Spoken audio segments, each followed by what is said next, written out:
Hello, what's up, all my beautiful Scorpios? I'm so sorry that this happened. I don't know what happened, but for some reason, your clips just weren't working. So I had to do a audio recording for you guys, but I still wanted to get the reading out for you guys. So let's dive right into your reading for June 2020.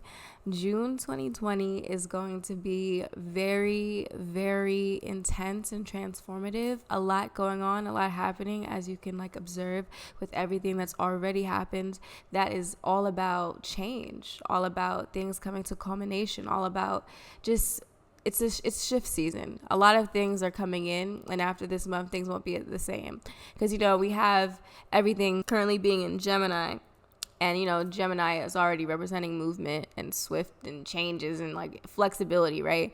But with not just that being said, you have the two eclipses, which are going to be very, very important, as well as the retrogrades we're in, and Mercury is going retrograde this month as well. So there's going to be a lot of changes, and for you guys in particular, it's going to be particularly intense because you guys are having this all centered in your 8th house first, because the sun is going to be transiting your 8th house during June 2020.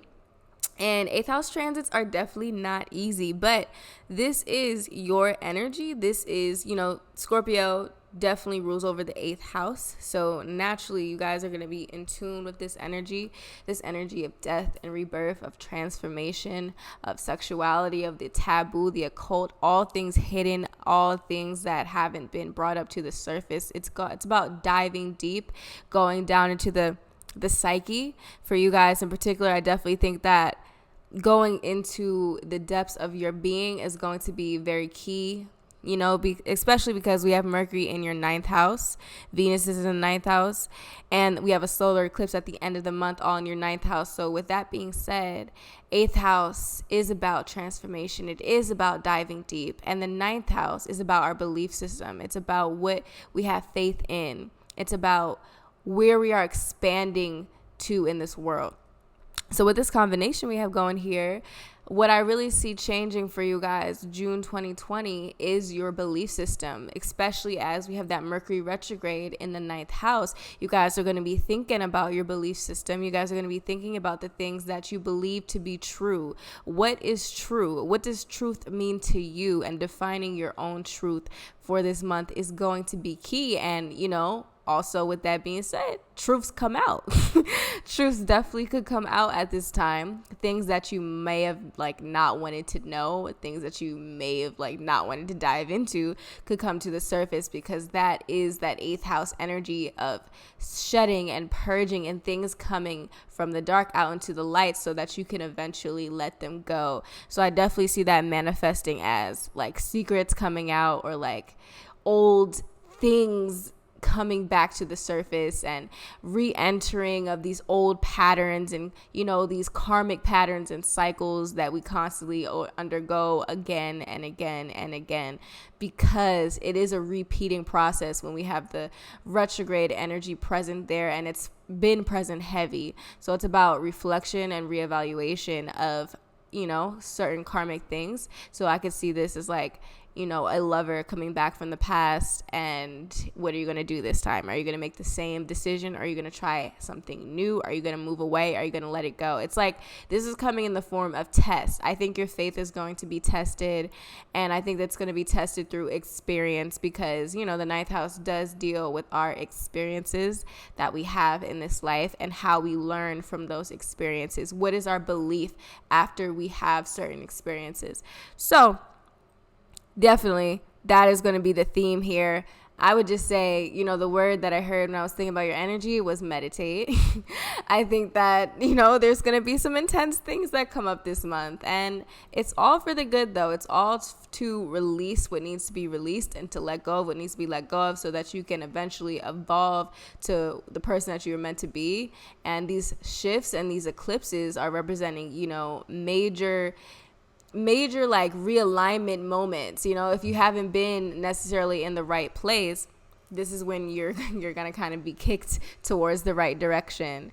And At the same time, if you have been doing the right thing and you're on the right path, eighth house does mean other people's money. Eighth house does mean shared resources. It does mean joint resources and stuff of that nature. So you could actually see some karmic rewards of all your past behavior in this month as well. It all depends on what you've been doing. Like I said, eclipses is going to be the most important thing because we have the lunar eclipse on June 5th. That's going to be entering in your second house. So that kind of gives me a little motivation to think about that money situation as well, because as you know, the second house is the house of our resources. It is the house of money, of our wealth. So when a lunar eclipse is there could be some potential developments in your financial situation, getting some type of financial opportunity. Okay, money coming into your life, a way to make money, especially when we have the eighth house, second house axis present, because it's like these both deal with money, our money, and other people's money. So definitely there could be some situations revolving around money at the beginning of the month and around the time of the lunar eclipse, and some type of change in your financial situation. For some people, it's a gain of money. For some people, it's a loss of money. Like I said, it all depends on what's been happening in your particular life. And I mean, it makes sense. It might have something to do with creativity because Mars is in the fifth house for you guys. So currently you're probably putting a lot of effort into your creative endeavors and stuff like that. And also this could even signify that your love life in general is going to be really active. Okay, a lot of energy in your love life because Mars is where we pour our energy into things. And our aggression, it's our sexuality, it's our masculine energy. Put it in the fifth house. We're talking about romance, we're talking about creativity. So there could be some active love life, especially with the mix of the eighth house. Definitely some people are diving deeply into their sexuality and getting into their sexual nature and stuff like that. You know what I'm saying? That's okay. You feel me? Okay, I see you. But then at the end of the month, we have the final eclipse of this month, the solar eclipse, okay? And solar eclipse are all about new beginnings because they happen on new moons. And if you know anything about that, it's when the sky is dark and it's time for you to paint the picture. It's time to set the seeds. So I really suggest that everyone set an intention on that new moon solar eclipse because it's going to be very powerful and it will manifest by the next full moon. But you guys in particular, you're having that solar eclipse in your ninth house. And with that being said, I mean, that is a really beautiful placement because ninth house, like I said, it's luck, it's expansion, it's our beliefs, it's our faith, it's our connection to what we view as God. So there's going to be some type of new beginning at the end of the month or around like the 20th-ish of the month where, there's going to be some kind of new belief about life, whether that's your life, that's your belief system, your faith, your understanding of this universe, of God. That could be a thing. For some people, it's going to be about, okay, do I want to go back to school? Do I not want to go back to school? Do I want to go to college? That type of thing, and making a decision with that, especially with Mercury retrograde there. For other people, it's going to be about travel, a opportunity to travel to a far distance place and country, because ninth house does rule over foreign countries and foreign places. So you might go on a plane and go somewhere very far, and there's an opportunity to do so. And overall, just like an epiphany moment when you realize that this is your truth and this is the direction you want to take in life. And that's probably going to happen around the solar eclipse at the end of the month.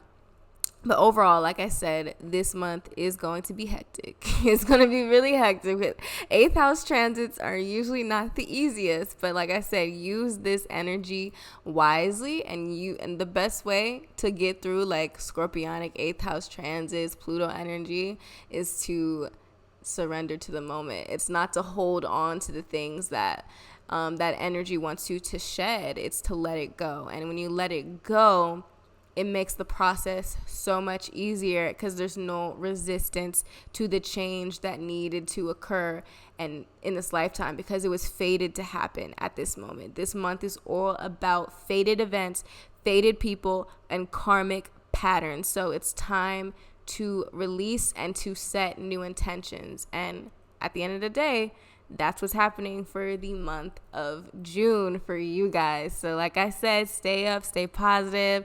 I hope you have an amazing day. Bye.